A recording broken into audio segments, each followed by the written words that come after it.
We head now to Christchurch, where a pre-feasibility study for a stadium to replace Lancaster Park, destroyed by the earthquake, of course, seems to have alighted upon a preference for a new sports and events arena. Multi-use is the term, costing about $496 million and featuring a fixed roof and a retractable playing field. Now, we'll have more on that shortly, including the details of the design. But Christchurch is also going to get a new convention centre, and both the local support for that and the numbers around it have been somewhat less certain. How much will it cost exactly? And what is the business case for it? We've been working on finding out.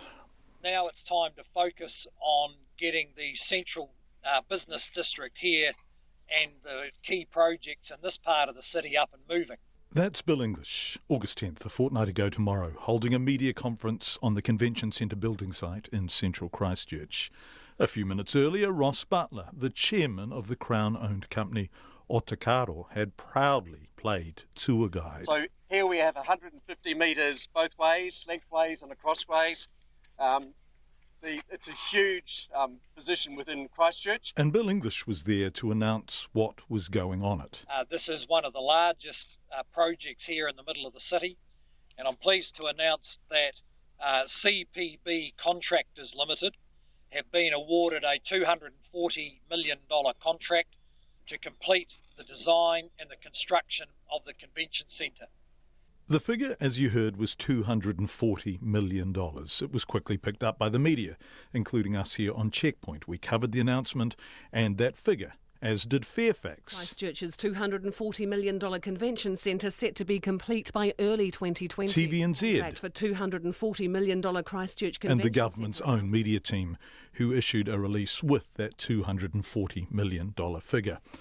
But that seemed cheap, really cheap. And the following week, Checkpoint obtained a document from Otakaro's predecessor, Sarah, with an indicative cost of $443 million, $200 million more. Why the difference? And what is the real cost of the Christchurch Convention Centre? This announcement today is really a significant investment in Christchurch and the South Island, investment in our prosperity and our future. That was Nicky Wagner, Christchurch Regeneration Minister, who was also there at the announcement. And what you could see beneath Minister Wagner, PM English and Ross Butler was the land. Flat, remediated, large and, yes, valuable. And not, as far as we could find, mentioned in any costings. So we went to the Minister's office and asked how much the land had cost. The answer? $74 million. Remediation? $4 million. Admin, consent work and professional services to get to this point? $34 million.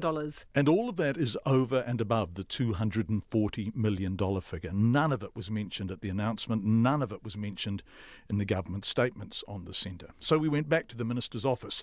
If you add all of that in and include all other extra costs, what's the projected final cost of the convention centre? Not $240 million, but what? This morning they emailed us the answer. $475 million.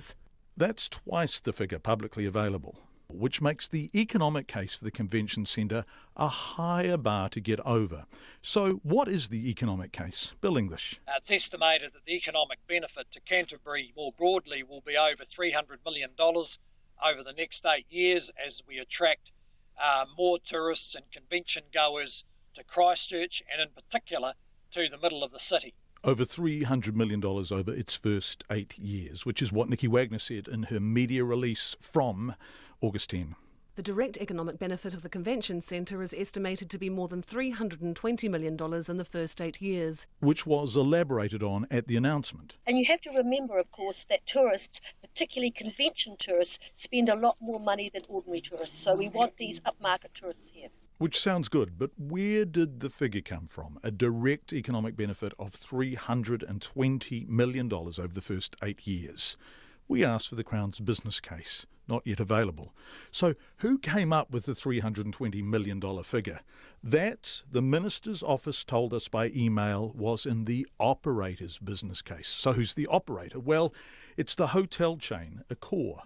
So the actual cost of the Christchurch Convention Centre is twice the figure of $240 million given out on August 10th. And the economic benefit figure the government is using to justify the convention centre seems to come from the hotel company the Crown has picked as its preferred convention centre operator.